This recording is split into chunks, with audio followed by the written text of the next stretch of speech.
آج کے سبق میں ہم سیکھیں گے ثنا یعنی سبحانک اللہم ترجمے کے ساتھ میں۔ جب ہم نماز پڑھتے ہیں تو ہمیں یہ محسوس ہونا چاہیے، ہمارا یہ خیال اور استحضار ہونا چاہیے کہ ہم نماز میں اللہ تعالیٰ سے باتیں کیا کر رہے ہیں، اس کا ترجمہ کیا ہے، اس کا مطلب کیا ہے۔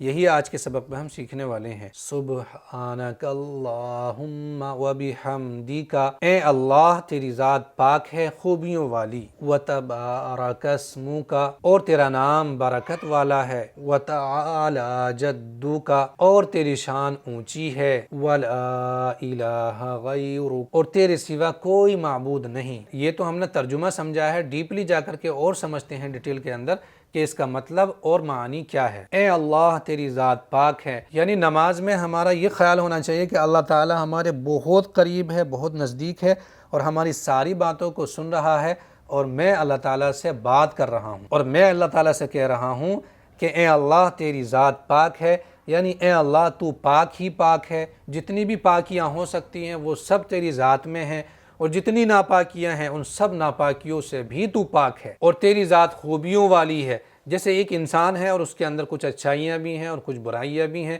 تو اللہ تعالیٰ کی ذات میں ایسا نہیں ہے۔ اللہ تعالیٰ کی ذات میں صرف خوبیاں ہی خوبیاں ہیں، برائی کوئی ہے ہی نہیں۔ اور کیوں نہ ہو، تمام انسانوں کو پیدا اللہ تعالیٰ کرتا ہے، کھلاتا ہے، پالتا ہے، اس کی سانسوں کو جاری رکھتا ہے، چاہے وہ جاگا ہوا ہو چاہے وہ سویا ہوا ہو، اور تمام انسانوں کے ساتھ میں اچھا ہی اچھا کرتا ہے۔ اس لیے اللہ تعالیٰ کی ذات خوبیوں ہی خوبیوں والی ہے۔ اور تیرا نام برکت والا ہے، یعنی تیرا نام میں کھانے پر اگر پڑھ دوں تو کھانے میں بھی برکت ہو جاتی ہے، اور کوئی کام کرتے وقت تیرا نام لیتا رہوں، تیرا ذکر کرتا رہوں، جیسے سبحان اللہ یا اللہ اکبر، الحمدللہ وغیرہ وغیرہ، تو اس کام کے اندر بھی برکت ہی برکت ہوتی ہے۔ اور تیری شان اونچی ہے، تمام انسانوں کی شان اللہ تعالیٰ کی شان کے مقابلے میں رائی کے دانے کے برابر بھی نہیں ہے، چاہے کوئی کتنا ہی امیر ہو، چاہے وہ پردھان منتری ہو، کیونکہ اللہ تعالیٰ کی شان کیسی ہے، اللہ تعالیٰ کی شان کیا ہے؟ اللہ تعالیٰ کا قبضہ چاند سورج آسمانوں پر ہے، اللہ تعالیٰ کے قبضے میں بارش ہے، اللہ تعالیٰ کے قبضے میں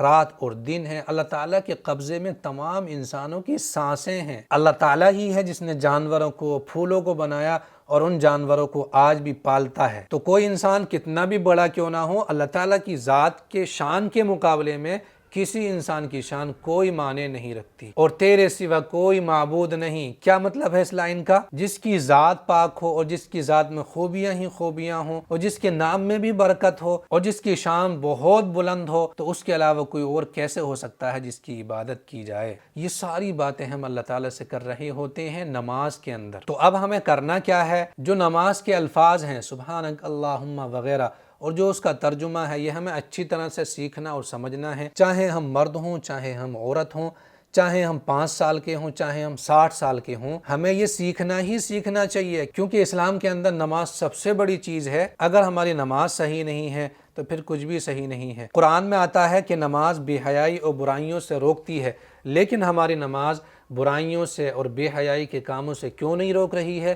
کیونکہ ہم نماز کو صحیح معنی میں نہیں پڑھ رہے ہیں، اس کے الفاظ کو صحیح معنی میں نہیں پڑھ رہے ہیں۔ سین کو شین کہہ دیا، یا شین کو سین کہہ دیا، یہاں پر ہا ہے تو یہاں پر ہا کہہ دیا، وغیرہ وغیرہ، اور اس کا ترجمہ سمجھ کر کے نہیں پڑھ رہے ہیں، اور اللہ تعالیٰ سے باتیں کرتے ہوئے نماز نہیں پڑھ رہے ہیں۔ یہ وجوہات ہیں ہماری کہ ہم نماز پڑھتے ہوئے بھی برائی کے کاموں سے نہیں رک رہے ہیں۔ اس ویڈیو کو اتنا شیئر کریے، اتنا شیئر کریے کہ ہر مسلمان تک یہ پہنچے، اور نماز کی اہمیت آئے، ترجمے کے ساتھ نماز سیکھنے کی ہمارے دل کے اندر اہمیت آئے۔ کیا پتہ اس ویڈیو کو دیکھ کر کے کس کے دل کے اندر چنگاری لگ جائے، اور وہ نماز کو ترجمے کے ساتھ میں، خشوع و خضوع کے ساتھ میں، اللہ تعالیٰ کے دھیان کے ساتھ میں نماز پڑھنے والا بن جائے۔ اگر اس ویڈیو کے شیئر کرنے سے کسی کے دل میں بھی یہ چنگاری لگی تو انشاءاللہ میں ویڈیو بنانے والے کو بھی اس کا ثواب ملے گا، اور آپ لوگ جو شیئر کر رہے ہیں ان کو بھی اس کا ثواب ملے گا۔ اور ایک اچھا سا کمنٹ کر کے ضرور جائیں، کیونکہ آپ کا کمنٹ پڑھ کے میرا ہمت اور حوصلہ اور بڑھ جاتا ہے۔